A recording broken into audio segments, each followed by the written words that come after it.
Hei mkuu, embu niache nitumie pesa zangu kwa sababu ukinishauri ni kama unanichanganya hivi. Hii ni kauli ambayo ukiisikiliza kwa mara ya kwanza unaweza ukaweka doti la majivuno. Nilipata bahati ya kwenda kwenye location moja na hapa kulikuwa na scene hivi ambayo inataka mdada apigwe kofi. Sasa mwamba ambaye alipewa karakta hiyo ya kumpiga mdada kofi ni kama alileta usharukani hivi, kuwa anaogopa hivi.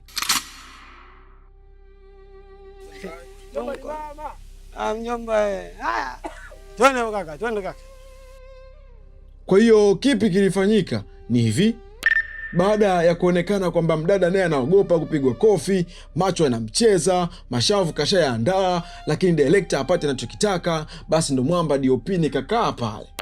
Nikamwambia dada, hapa tunafanya mfano tu, sikupigi kweli.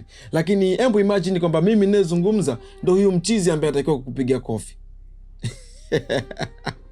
Dada akajilegeza, akajua okay, embu tuone huo mfano wa DOP, inawezekana ukawa bora. Halafu nikautumia, nikapokea kofi pasi na kuumia. Kumbe kichwani kwa DOP, unajua ni kitu gani kilikuwa kinawaza? Hapana Rabi, mimi nakupenda.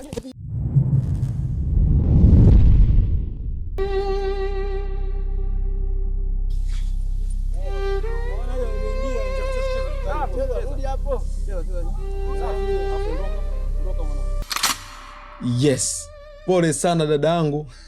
Lakini hiyo ndo sanaa, naamini Mungu atakubless katika hatua yako na ujumbe umeufikisha pia.